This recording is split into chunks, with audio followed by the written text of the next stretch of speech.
griauti velnio darbus. Todėl ir pasirodė Dievo sūnus, kad sugriautų velnio darbus. 1 Jono laiškas, 3 skyrius, 8 eilutė. Kas yra velnio darbai?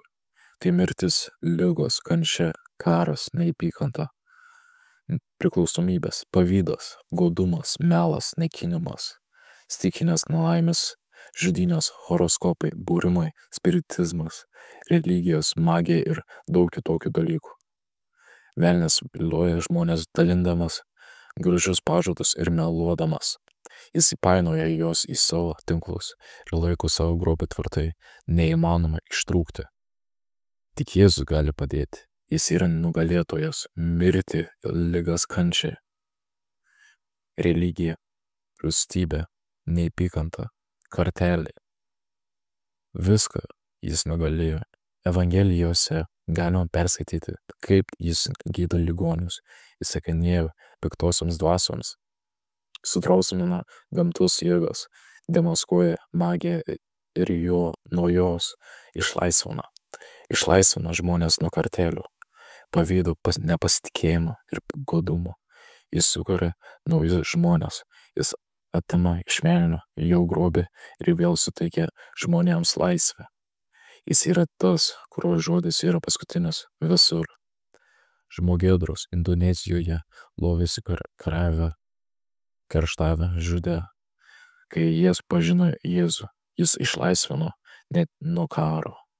Jėzus atleidimo dėka dabar gyvena jie tarpusavyje, nepatenkinti, be minčių apie kerštą, be kartelių. Žmonių vergovė baigėsi ten, kur krikščionys pakilo ir Evangelija įsitvirtino. Yra tiek daug pavyzdžių, kai krikščionys sugriauja velnio darbus. Taip pat ir mes griaukime velnio darbus, kurkime taiką savyje, mūsų šeimose, mūsų mieste ir mūsų šalyje. To mes meldžiamės ir mes propagosime atleidumą ir pripažinimą.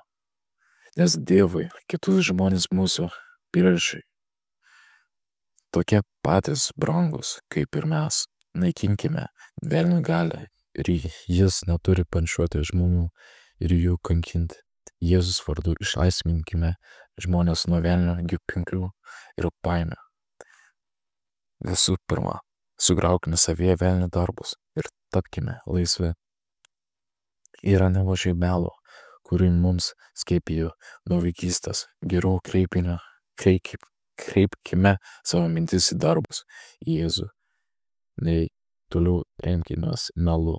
Visa vakarietiška pasaulėžiūra yra pastatyta ant melo, nes ten žmogus yra pagrindinė figūra ir pasaulio centras, o krikščionims tai turėtų būti mūsų Dievas.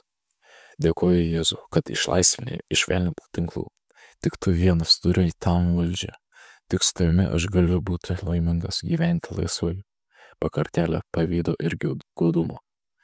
Kaip gerai, kad tu viešpatauji mano gyvenime. Tu esi gerasis ganytojas. Amen.